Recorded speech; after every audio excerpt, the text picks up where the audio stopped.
स्वागत है दोस्तों आपका हमारे YouTube चैनल चेतना स्टोरी में। ज़िंदगी की कीमत। आज की यह कहानी आपको ज़िंदगी की कीमत बताएगी। अगर आपके मन में भी इस तरीके के सवाल आते हैं कि ज़िंदगी में मेरे क्या वैल्यू है, तो इस कहानी को सुनने के बाद आपको इसका उत्तर ज़रूर मिलेगा। तो आपका ज़्यादा वक्त ना लेते हुए इस कहानी को शुरू करती हूँ। दोस्तों, एक बार की बात है। एक बार एक भक्त अपने आराध्य ईश्वर की प्रार्थना कर रहा था। प्रार्थना करते करते वह रो रहा था और उसने कहा कि मेरी ज़िंदगी में कोई कदर नहीं है, मेरी ज़िंदगी में कोई वैल्यू नहीं है, मेरा बुरा वक्त चल रहा है, कृपया मुझे कोई रास्ता दिखाएं। तो भगवान ने उसकी सुन ली और उसको एक लाल चमकदार पत्थर दिया। भगवान ने कहा कि जाओ और इस पत्थर की कीमत पता करके आओ, लेकिन तुम इस पत्थर को बेच नहीं सकते। जब तुम इस पत्थर की कीमत पता करके आओगे तब शायद तुम्हें अपनी ज़िंदगी की कीमत पता लग जाएगी। वह गया। सबसे पहले एक फल वाले के पास गया। उसने फल वाले को वह लाल चमकदार पत्थर दिखाया और पूछा कि यह पत्थर कितने का है।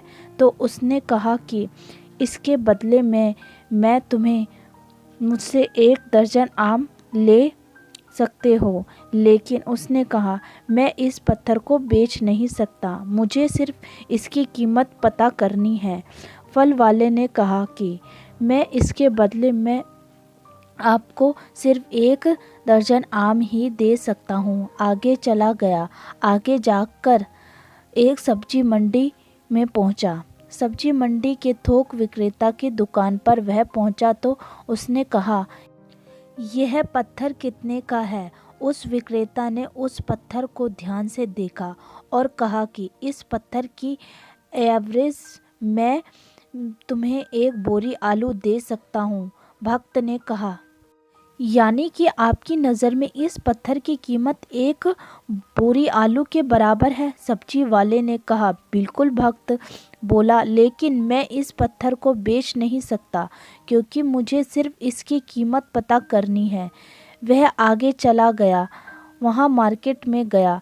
अब की बार वह सुनार की दुकान पर गया, यानी कि सोने चांदी की दुकान में गया। वहाँ वह आधे घंटे तक बैठा रहा। सुनार ने पूछा कि यह पत्थर तुझे कहाँ से मिला? तो उसने सारे जवाब दे दिए। सुनार ने फिर अंत में जवाब दिया कि यह पत्थर मैं 1 करोड़ रुपए में खरीद सकता हूँ, यानी कि मेरे लिए इस पत्थर की कीमत 1 करोड़ रुपए है। वह चौंक गया, लेकिन उसने कहा कि मैं इस पत्थर को बेच नहीं सकता, मेरी मजबूरी है, मुझे सिर्फ इसकी कीमत पता करनी है। सुनार ने कहा कि मैं तुम्हें इस पत्थर के 2 करोड़ रुपए दे सकता हूँ। वो कहते हैं ना कि हीरे की परख जौहरी को ही होती है, वही बात थी। फल वाला और सब्जी वाला क्या जाने। सुनार ने आखिर कहा, तुम यह पत्थर मुझे दे दो। लेकिन भक्त ने कहा कि नहीं, मैं इस पत्थर को बेच नहीं सकता। अब वह हीरे के बहुत बड़े व्यापारी के पास जाता है और उस पत्थर की कीमत पता करता है और आधे घंटे तक उस पत्थर को वह देखता रहता है। उससे पूछता है कि यह पत्थर तुम्हें कहाँ से मिला? भक्त बोला कि पहले आप मुझे बताओ कि इसकी कीमत क्या है। हीरे का व्यापारी कहता है कि इसकी मैं एक क्या कीमत बताऊं जो बेशकीमती है। यह एक बहुत मूल्यवान रत्न है जिसकी अभी तक कोई कीमत नहीं है, इसका कोई मूल्य नहीं है। वह उस लाल चमकदार पत्थर को नमन करता है और लाल कपड़े में रखता है और वापस वही बात कहता है कि इसकी कोई कीमत नहीं है, ये बेशकीमती हीरा है। इस दुनिया में जितने भी हीरे हैं उन सब में कीमती रत्न है।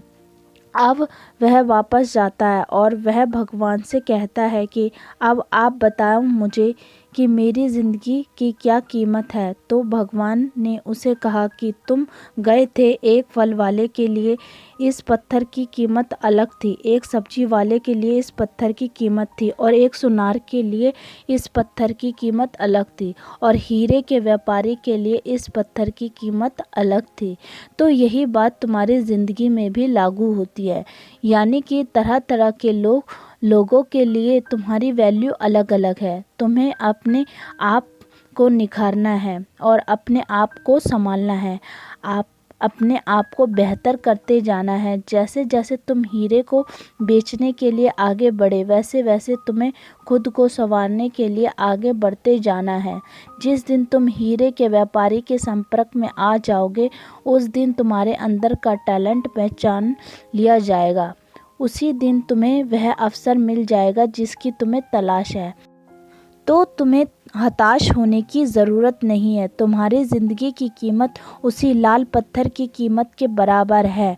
बस यही है कि अभी तक तुम्हें सही इंसान के संपर्क में नहीं आए हो। जिस दिन उस सही इंसान के संपर्क में तुम आ जाओगे, उस दिन तुम्हारा भाग्य चमक जाएगा। लेकिन इसके लिए तुम्हें हर दिन प्रयास करना होगा, हर दिन आगे बढ़ते रहना होगा। जिस दिन तुम रुक गए, उस दिन संभावनाओं का अंत हो जाएगा। अगर दोस्तों आपको हमारी ये छोटी सी कहानी पसंद आई हो तो कमेंट करना ना भूलें और हमारे चैनल को लाइक करें, सब्सक्राइब करें एंड शेयर करें। फिर मिलते हैं आपको हम एक और नई कहानी के साथ। Thank you so much.